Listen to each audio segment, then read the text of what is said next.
Hey everybody, welcome back to RPG Imaginings. Well, today I have an unboxing for you, but what I wanted to have us check out first is this little gem from the 1990s, specifically the year 1990, Arkham Unveiled by Keith Herber. This is the first iteration of an Arkham book for Call of Cthulhu, and the big distinction between this and the second iteration is that this version, the original version, has 4 new scenarios that was included with it, and the compact Arkham Unveiled, which I believe was released around 2005-ish, somewhere around there, just got rid of those scenarios and just focused on Arkham.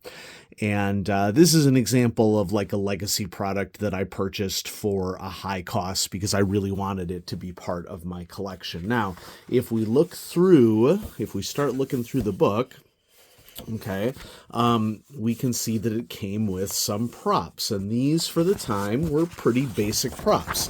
There's a fold-out map of Arkham, which I'm not going to be able to do it justice here on the screen, obviously, because it's a little too big. And I'm going to try to open it up in all of its glory here. Okay, and so, what I like best about this map is that it is kind of a quasi-isometric view, which allows you to see the height and size of certain buildings. It's, on a cream-colored, paper. It had to be torn out of the book. And then we also have an Arkham advertiser. Okay, now, this Arkham advertiser is printed on nearly the same paper as the map, once again had to be torn out of the book, and it's composed largely of some pretty clean stories and other aspects like classified ads, etc., all sort of keyed to the Cthulhu mythos. But if I have a criticism of the original Arkham advertiser that came with Arkham Unveiled, is that it's a little bit too clean for my taste. Like, I think that there were limitations as to what you could do with layout and probably printing that they could do at the time for these particular products.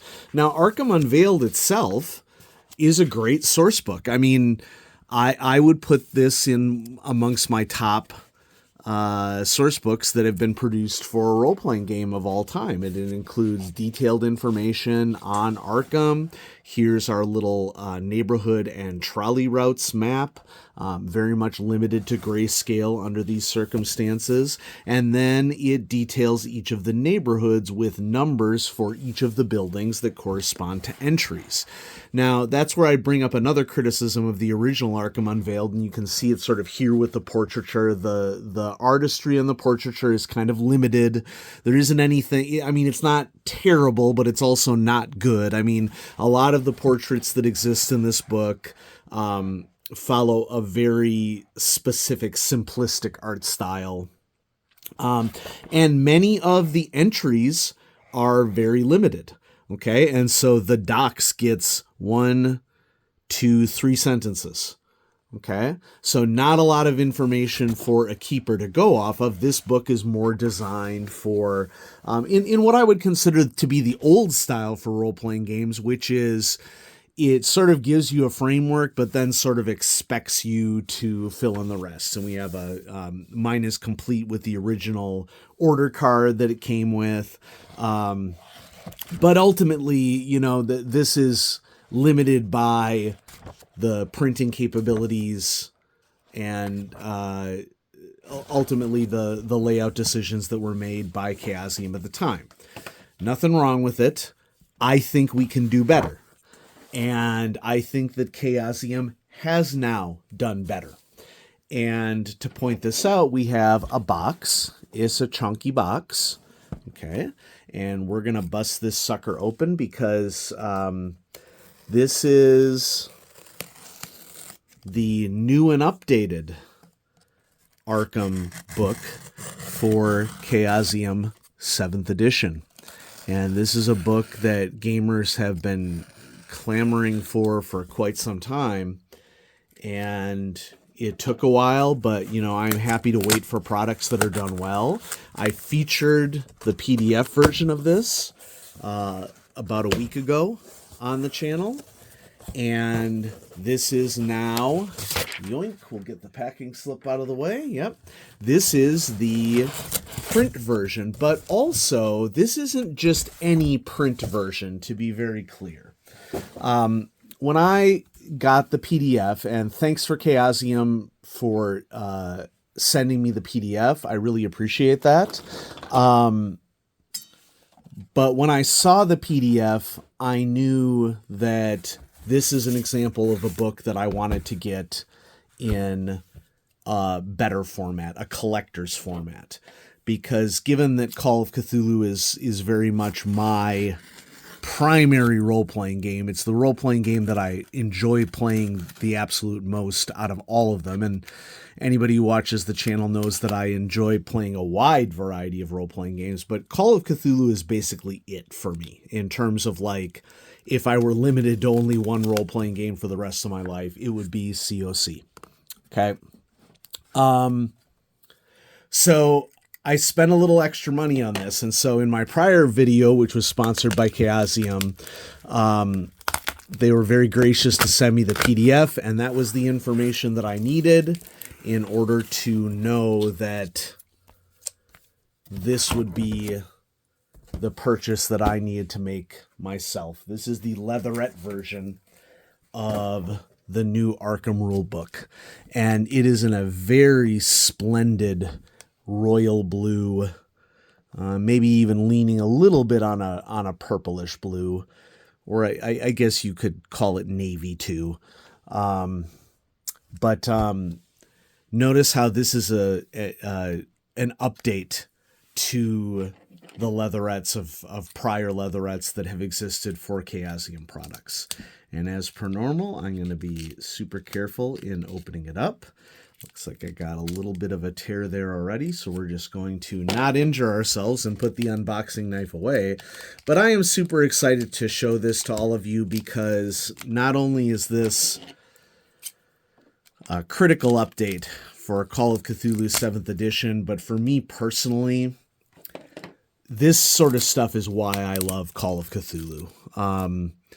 The fact that it focuses on a legacy setting that has been around since H.P. Lovecraft created it in his short stories, his serialized short stories.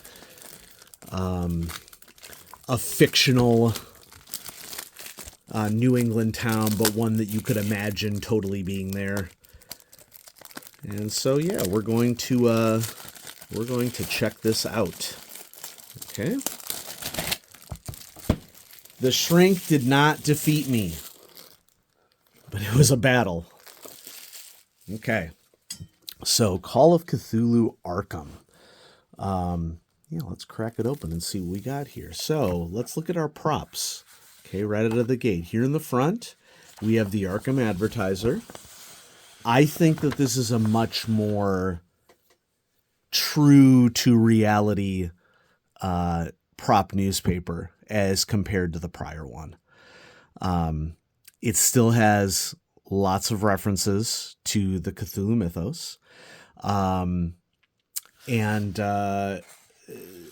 the text is the type of text that we would expect in a newspaper for the day. So here we have Professor Nathaniel Wingate Peasley returns to the classroom. I believe that that is immediately or at some point after the events of Whisper in Darkness, which is an awesome movie that was produced by the H.P. Lovecraft Historical Society. Lots of advertisements in these. Okay, I love this one. Gleason's department store. College men in town will soon be buying their clothes and furnishings for the coming year. Gleason's tailoring department offers right styling and carefully selected all-wool fabrics, which are strongly endorsed by college men. For fall, we are showing some entirely new models. Especially notable are the 3-button flexible front sack and the boxy top coat of tweed. That does not sound like it is enjoyable to wear from a comfort standpoint, but woolen tweed at the time makes sense. All right. And so it is just going to be awesome to find ways to incorporate this prop into Arkham-based games. Now, granted, this is Wednesday, September 13th, 1922, but you can do a lot of callbacks with this. Okay, and so yeah, I'm excited to have that available. Now, before we continue on, let's just go ahead and go to the back of the book and check out the 2 double-sided full-color poster maps that come with this edition. So, Town of Arkham Street Plan, okay, and this includes railway systems, includes advertisements along the bottom, includes rough layouts of the buildings, and also grid references for where different types of services are available in Arkham. And so whether you are in the college area of Arkham or French Hill or Riverside, there's something to be found here. Now, as I said, this is double-sided, so if we look at the other side, we have a map of Massachusetts in 1922. And so we see Arkham right here, and Salem, Ipswich, Innsmouth, Kingsport here along the coast. And if we go farther out west, let's take a look-see to what we see out west. There we go. Dunwich. Okay. So this is probably one of the most authentic maps that I've seen. Right now on my wall, I'm looking at the Lovecraft Country map that came with, I think, the Keeper Screen Pack. And there isn't anything inherently wrong with it, but this is more realistic rather than stylized. And I think for a map, I prefer this as a more realistic prop compared to other ones that have been produced recently. Now, this is the Keeper's map, a Keeper of Arcane Secrets guide to the buildings, streets, and byways of Arkham, Massachusetts. So we have different color coding, and I do want to say that the contrast of the colors came out a lot better than it looks on a computer screen. That was something that I was really concerned about, and I think that another aspect of this that I just couldn't tell on the computer screen is that in addition to color differences, there are, and I don't know if it's even going to show up on video very well, but there are very subtle line pattern differences between each of these segments as well. And that's really good to see because there's definitely more contrast here than what I saw on prior image and PDF file information on this. But this map has, once again, all the buildings, but this time we have numbers that are keyed to the guide so that if keepers are able to keep everything organized while also keeping, while also being able to direct on the map of the players. And so all the neighborhoods are featured here with everything that is marked off in the book. And it looks great. I love it. The back side of this one, Arkham Outskirts map. And what's really interesting here is that there are some points of interest that are marked on the map that are also labeled here on this map. And some of these are, I think, references to famous or infamous places in Call of Cthulhu. So, for example, the Fowler Cottage, obviously K10, number 117. Goody Fowler was the suspected witch that originally came to Arkham. And so that is where her cottage would be located. And it's nice to place Arkham where we would expect it to be in relation to other things. So we can see here down in the lower right-hand corner, it says to Kingsport, to Manchester, to Essex and Newburyport, to Salem and Boston down Route 22, and then off to the edge here to Aylesbury. And this trunk right here, the Aylesbury Pike, is what would go towards Dunwich, I believe. And so the overall look of this map, to me, very authentic and very usable as a prop. And so it's one thing to get a great book from Chaosium, and it's a completely other wonderful thing to get a great book that also comes with some great props. So I'm already excited, but let's go ahead and dive in. And, this is something that I had commented on in my prior video. I wasn't quite sure about what the color of our text is, but, now I'm going to lean towards it's definitely closer to a navy blue.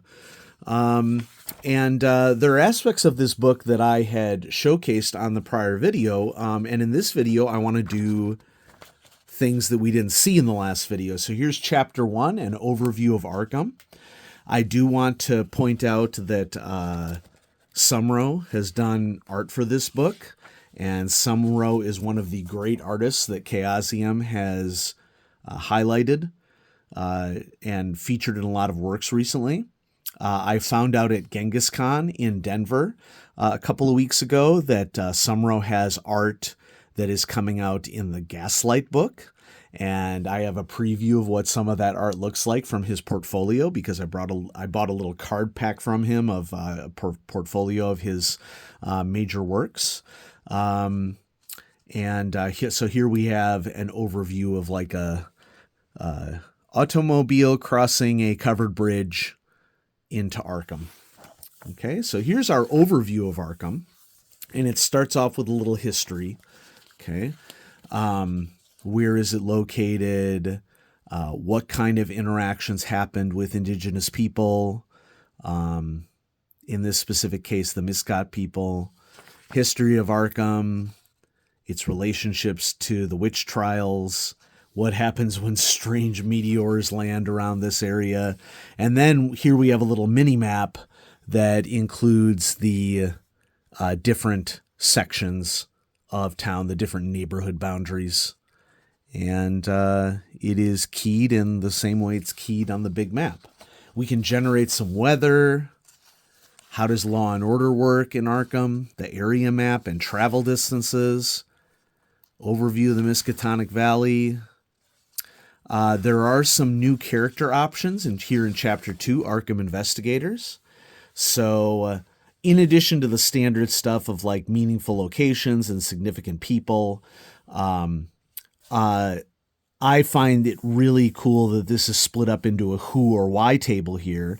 The who table being the sort of person who you're interested in, and the why table being what is the reason. And so that immediately adds more utility to your contacts. More specificity. We have some Arkham specific skills, which I think is a really good idea, because this book is a book that when you purchase this, you are essentially getting a really rich sandbox that you could game for hours and hours and hours with, and it would be awesome.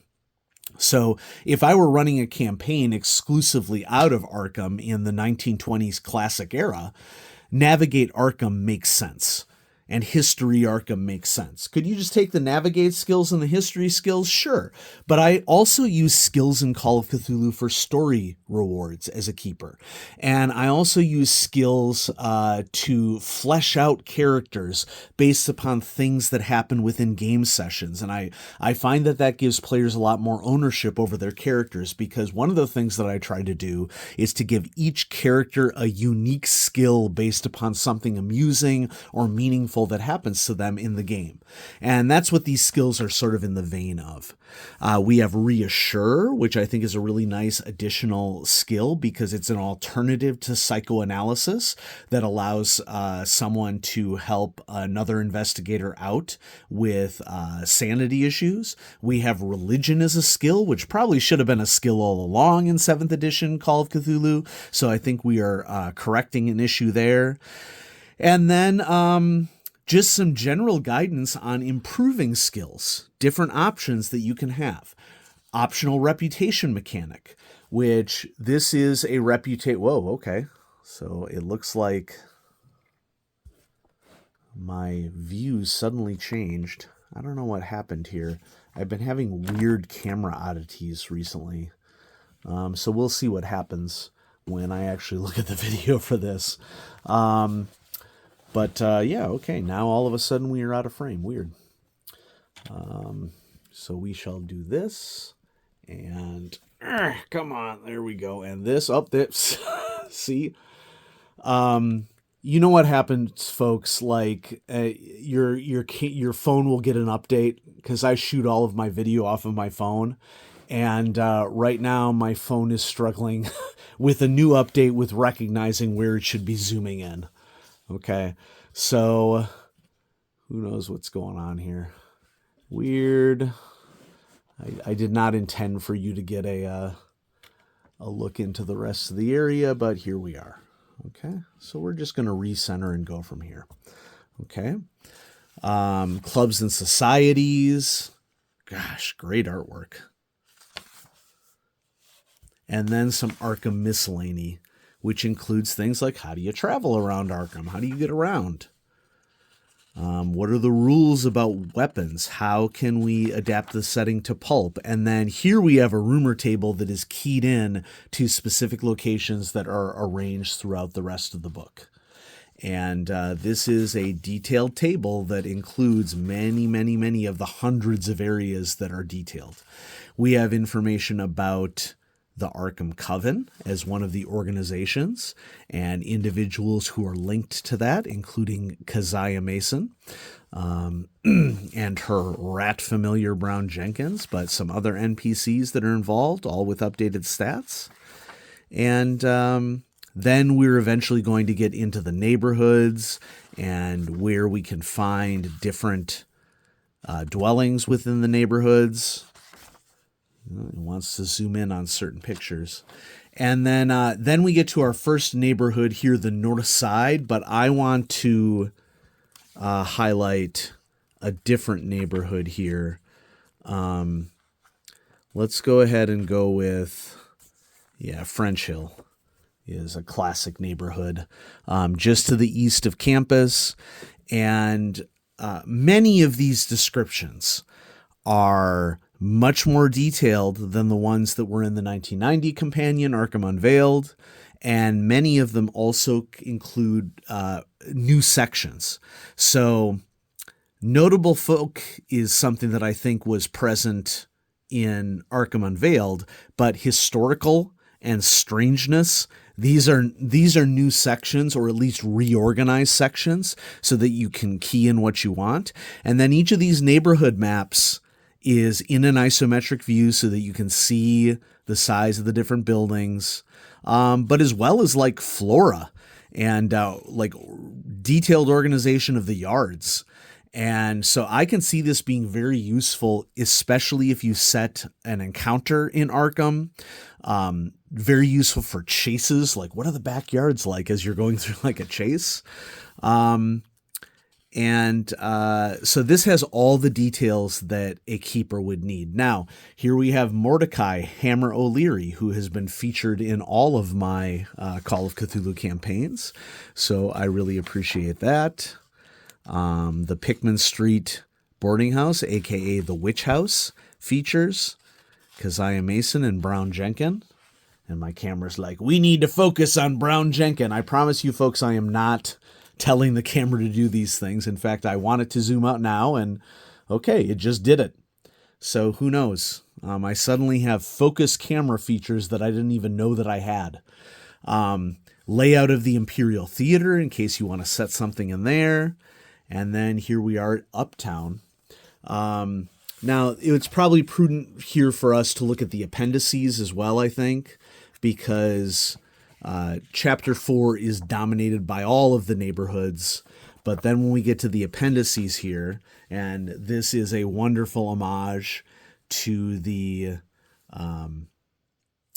first cover of Arkham Unveiled with a ghoul eating a bone on top of a tombstone.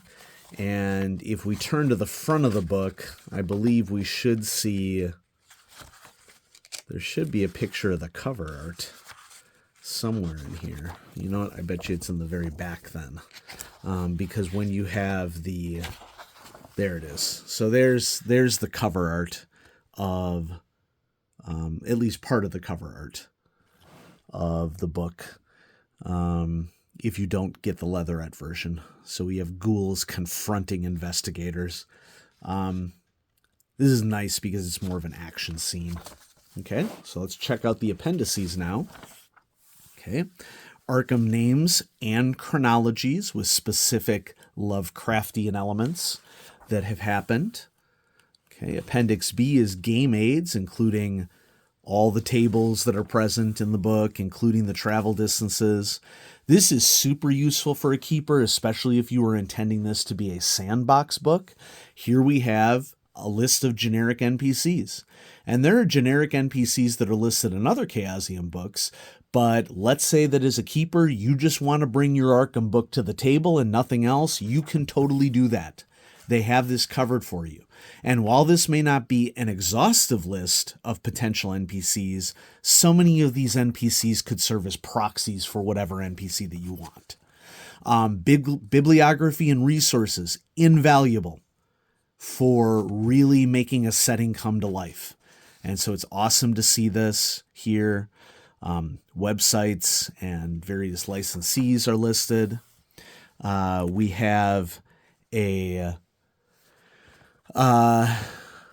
have biographies of current Call of Cthulhu line editor Mike Mason. I interviewed Mike a couple months ago to ask about the Arkham book, and we had a great interview, so check that out on the channel. I think I'll link my interview with Mike here to this video. And then the indomitable Keith Doc Herber, who is the original author of Arkham Unveiled, and a lot of his original text was used. Highly detailed index, which is very useful for a book of this depth. And we have an index of maps and an index of tables and a character sheet. Okay. RuneQuest advertisement. Hex yes, RuneQuest. Pendragon starter set advertisement. Yes. Basic role-playing advertisement. Everything is covered. Okay. There are 2 ribbons in this book. I don't know if 2 ribbons is exclusive to the Leatherette edition. Somebody who has the standard production copy of the book can let me know whether or not there's 2 ribbons, but there are 2 ribbons in the Leatherette version. And I love not only the added detail of the Leatherette version on the cover, but we maintain like the classic gold filigree, but we also have a lot of impressions on the Leatherette. Here's what the side looks like. It says Call of Cthulhu and Arkham with a little indent of a Chaosium symbol right here. And on the back, looks like some sort of Masonic symbol, although it could pass as a pentagram or as an A for Arkham. And here we have the symbol of Arkham Unveiled on the back as well. And so, wow, this is a fantastic book. I'm so excited to add it to my collection. Thanks again for Chaosium for sending me the PDF, and I always appreciate the support. This is an example of book that I was delighted to spend my own money on because having a Leatherette version of Arkham is on my bucket list as a gamer. Alrighty. So thanks everybody for watching. I hope you have a great forthcoming weekend, and check out Arkham. because this is an example of, I think this is probably going to go down as one of the critical books for anyone to own for Call of Cthulhu 7th edition in the classic era. This is a wonderful sandbox for you to play in. And that's one of the cool things about Call of Cthulhu. And so have a great day, everybody. Bye-bye.